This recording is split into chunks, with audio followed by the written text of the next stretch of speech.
मध्यमव्यायोगस्य रचयिता प्रसिद्धकविः भासः नाम। एषः कविः प्रख्यातः अस्ति। सः नाटकचक्रम् अलिखत् इत्यपि ज्ञायते। नाटकचक्रं नाम सः अनेकानि नाटकानि लिखितवान् इति वयं जानीमः।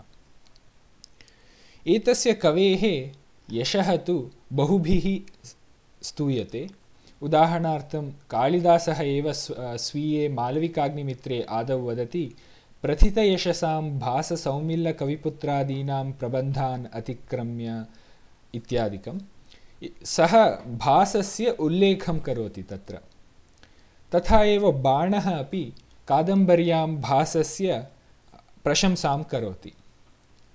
भासः कियान् प्रसिद्धः इति पुनः वक्तव्यं नास्ति प्रायः, यतः कालिदासेन बाणेन इत्यादिभिः कालिदासः बाणः इत्यादिभिः कविभिः एव तस्य प्रशंसा कृता अस्ति। पुनश्च जयदेवः स्वस्य कृतौ कविताकामिन्याः वर्णनं करोति।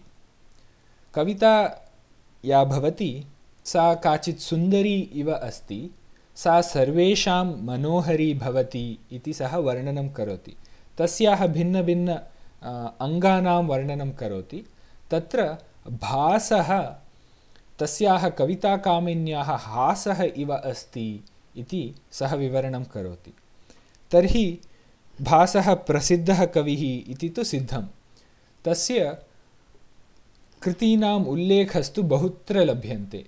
बाण, भामः, वामन इत्यादयः स्वीयेषु कृतिषु भासस्य प्रशंसां कुर्वन्ति।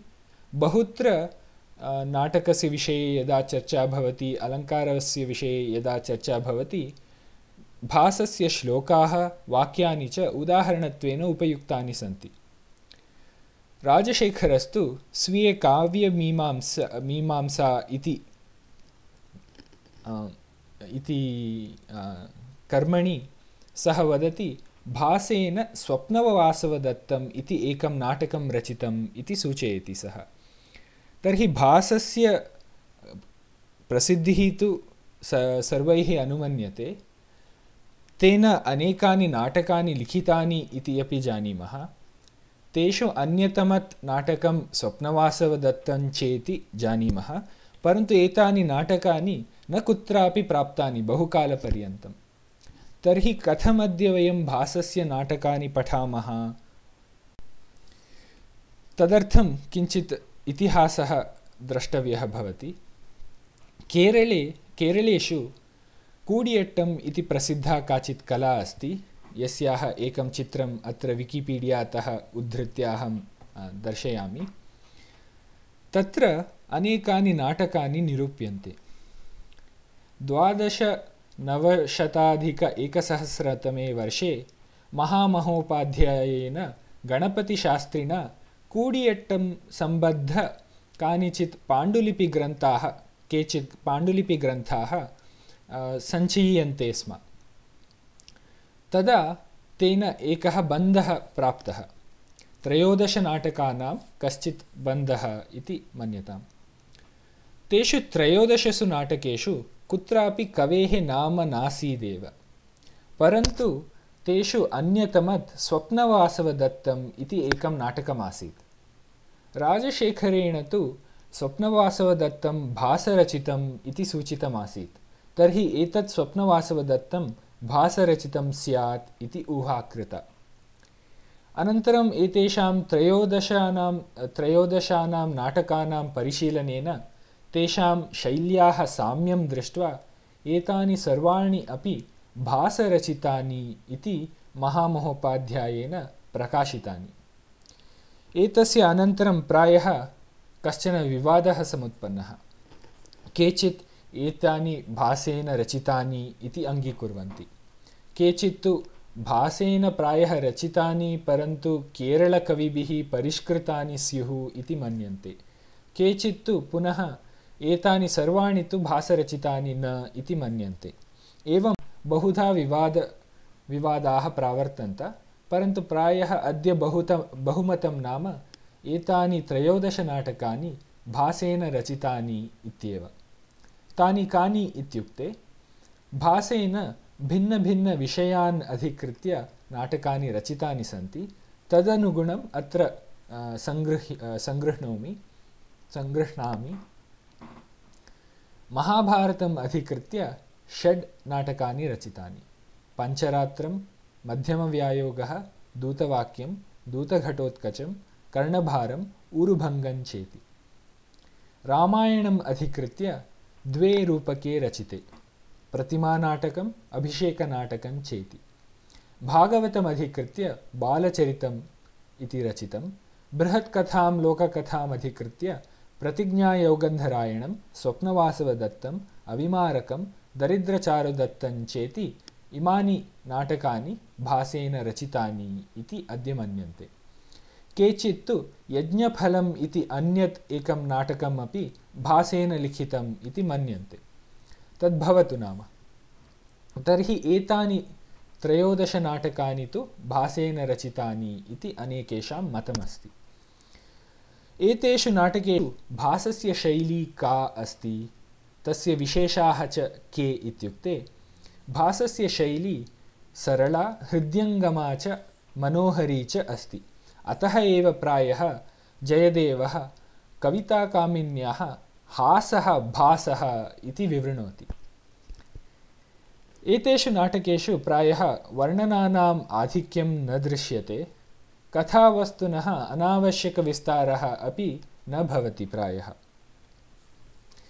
अन्यः विशेषः नाम नाट्यशास्त्रस्य क्वचित् उल्लङ्घनं दृश्यते। सामान्यतया संस्कृतकवयस्तु भरतमुनेः नाट्यशास्त्रस्य नियमानां पालनं कुर्वन्ति। तत्र भिन्नभिन्ननियमाः भवन्ति। रङ्गभूमौ कस्यचिदपि पात्रस्य मरणं न दर्शनीयम् इति एकः नियमः इति श्रूयते। परन्तु भासस्य नाटकेषु तत् क्वचित् उल्लङ्घितं दृश्यते। उदाहरणार्थम् ऊरुभङ्गे दुर्योधनस्य मरणं तु रङ्गभूमौ एव भवति। तथैव प्रतिमानाटके दशरथस्य मरणमपि रङ्गभूमौ एव दर्श्यते। नाट्यशास्त्रस्य अन्यः अपि नियमः नाम रङ्गभूमौ जलम्, अग्निः, अन्यानि वस्तूनि न आनेतव्यानि इति नियमः अस्ति। परन्तु भासस्य नाटकेषु क्वचित् जलं रङ्गभूमौ आनीयते। उदाहरणार्थं प्रतिमानाटके, मध्यमव्यायोगे इत्यादिषु नाटकेषु जलम् आनीयते रङ्गभूमौ। मुख्यं नाम भरतस्य नाट्यशास्त्रे प्रायः शोकान्तानि नाटकानि निषिद्धानि भवन्ति। इत्युक्ते ट्राजेडीस् इति यत् वदामः आङ्ग्लभाषया, दुःखान्तानि नाटकानि तानि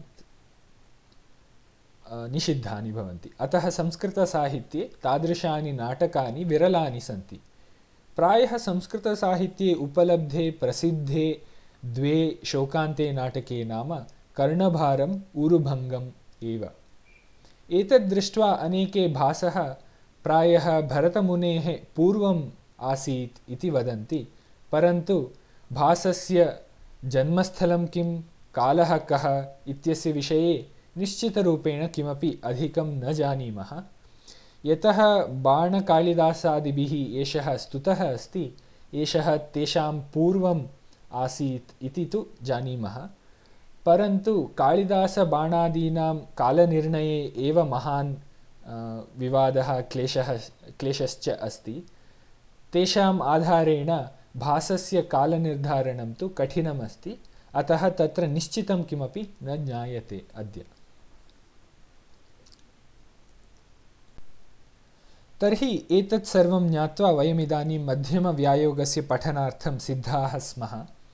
सामान्यतया एतस्मिन् सन्दर्भे पाठ्यपुस्तकेषु एतस्य व्यायोगस्य अथवा रूपकस्य पात्राणि कानि, कथावस्तु किं, सारांशः कः इत्यपि विवरणं भवति। परन्तु तत्सर्वं यदि वदामि तर्हि व्यायोगस्य नाटकस्य पठने रसस्य आस्वादने च किञ्चित् च्युतिः स्यात् इति मत्वा तत्सर्वम् अहं न वदामि। साक्षात् नाटकमेव पठामः। परन्तु प्रत्याहाररूपेण अत्र मध्यमव्यायोगस्य प्रथमः श्लोकः अन्तिमः श्लोकश्च दर्शितौ स्तः।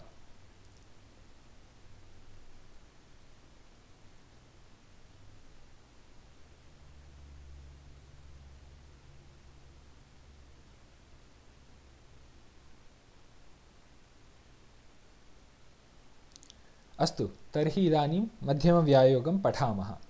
शुभम्। एतस्य सज्जीकरणे मया अनेके आकरग्रन्थाः उपयुक्ताः। प्रथमं तु मम शिक्षकेभ्यः यत् अधीतं तद् उपयुक्तं, तान् शिक्षकान् अहम् आदरपूर्वकं स्मरामि। पुनश्च सुरसरस्वतीसभायाः तुरीयापरीक्षायाः पाठ्यपुस्तकम् उपयुक्तं, कर्णाटकसर्वकारस्य काव्यसाहित्यपरीक्षयोः पाठ्यपुस्तकानि, विकिपीडिया च उपयुक्तम्। परिशिष्टे कानिचित् अधिकविवरणानि सन्ति। ये एतत् सर्वं द्रष्टुं नेच्छन्ति ते अत्र विरन्तुं शक्नुवन्ति। पूर्वं दृश्यकाव्यानाम् अथवा रूपकाणां 10 प्रभेदाः सन्ति इति उक्तमासीत्। तानि अत्र सूचितानि सन्ति। नाटकं, प्रकरणं, भाणः, व्यायोगः, समवकारः, डिमः, ईहामृगः, अङ्कः, वीथी, प्रहसनं चेति। एतेषां लक्षणानि तु नाट्यशास्त्रे द्रष्टुम् अर्हन्ति।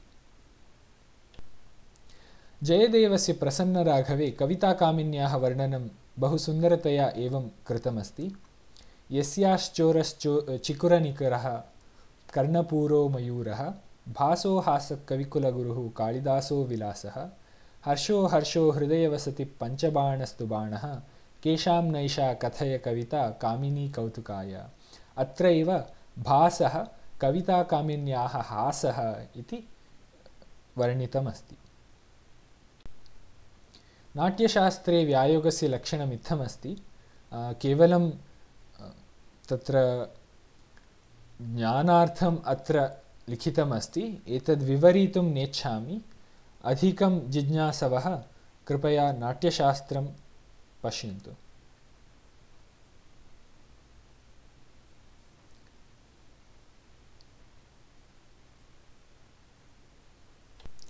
तथैव धनञ्जयस्य दशरूपके व्यायोगस्य लक्षणम् इत्थं विवृतमस्ति। एतेन एतत् प्रेजेण्टेशन् समाप्तं भवति। शुभम्।